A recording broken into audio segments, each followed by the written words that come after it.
చూస్ country delight, live better. ఇప్పుడే country delight app ని download చేసుకోండి.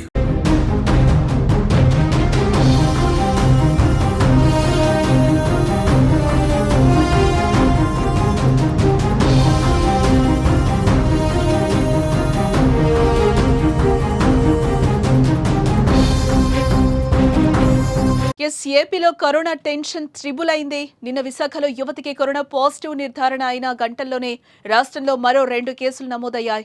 నంద్యాల జిల్లాకు చెందిన 70 ఏళ్ల వృద్ధురాలు కరోనా బారిన పడింది. నంద్యాల జిల్లా చాగలమర్రికి చెందిన ఆమె దగ్గు, జలుబు, జ్వరంతో బాధపడుతూ కడప రిమ్స్ లో చేరినట్లుగా సమాచారం. రిమ్స్ వైద్యులు కరోనా టెస్ట్ చేయగా పాజిటివ్ గా తేలింది. కోవిడ్ కేసు వెలుగు చూడటంతో రిమ్స్ లో ప్రత్యేక ఐసోలేషన్ వార్డునైతే ఏర్పాటు చేయడం జరిగింది. ముందు జాగ్రత్తగా 10 బెడ్లనైతే ఏర్పాటు చేశారు. అలాగే విశాఖలోనే మరో కేసు కూడా బయటపడింది.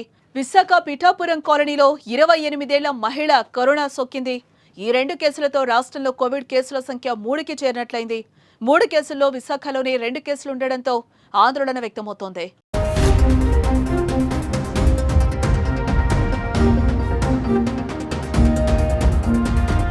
కోవిడ్ కేసులు వ్యాప్తి చెందడంతో ఏపీ ప్రభుత్వం ఇప్పటికే అప్రమత్తమైంది. ప్రజలకు కీలక సూచనలు కూడా చేస్తోంది. ప్రజల గుంపులుగా గుమికూడకూడదని, రైల్వే స్టేషన్, బస్ స్టేషన్, దేవాలయాలు వంటి పబ్లిక్ స్థలాల్లో కోవిడ్ నియమాలు తప్పనిసరిగా పాటించాలని కూడా అంటోంది. రద్దీ ప్రాంతాల్లో మాస్కులు ధరించాలని, 60 ఏళ్లు దాటిన వృద్ధులు, గర్భిణీలు ఇంట్లోనే ఉండాలని పేర్కొంది. దగ్గినప్పుడు, తుమ్మినప్పుడు చేతులు అడ్డు పెట్టుకోవాలని, చేతులు సబ్బుతో శుభ్రం చేసుకోవాలని సూచించింది. ఎవరికైనా కరోనా లక్షణాలు కనిపిస్తే క్వారంటైన్లో ఉండాలని, వైద్యుల సలహాతో మందులు వాడాలని తెలియజేసింది.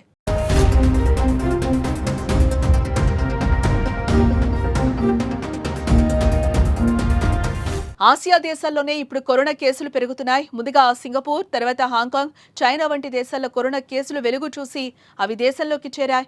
ఇప్పుడు దేశంలోని వివిధ రాష్ట్రాల్లోకి పాకుతున్నాయి.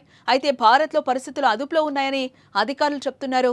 తాజాగా సోకుతున్న వేరియంట్ JN.1 కాగా ఇది ఒమిక్రాన్ వేరియంట్ కు సబ్ వేరియంట్ అని ఆరోగ్య నిపుణులు చెప్తున్నారు.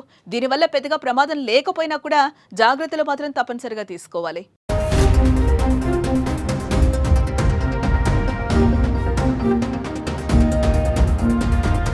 ఐదేళ్ల కిందట కోవిడ్ మహమ్మారి ప్రపంచాన్ని ఏ విధంగా కుదిపేసిందో కూడా మనం చూసాం. దాని కారణంగా ప్రపంచవ్యాప్తంగా భారీగా ప్రాణ నష్టంతో పాటు అనేక కుటుంబాలు ఆర్థిక, ఆరోగ్య మూలాలు దెబ్బతిన్నాయి.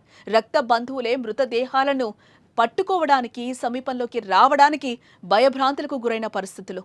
ఇంటి నుంచి కాళ్లు బయట పెట్టే అవకాశం లేకుండా పోయింది. ఆ చేదు జ్ఞాపకాలు ఇంకా వెంటాడుతూనే ఉన్నాయి. గత 2 ఏళ్లుగా పరిస్థితులు కుదుటపడి అందరూ కోలుకుంటున్నారు. మళ్లీ ఇంతలోనే దేశంలో కరోనా కేసులు పెరిగి ఆంధ్రప్రదేశ్లో కూడా ఎంట్రీ ఇవ్వడం ఇప్పుడు గుబులు రేపుతోంది.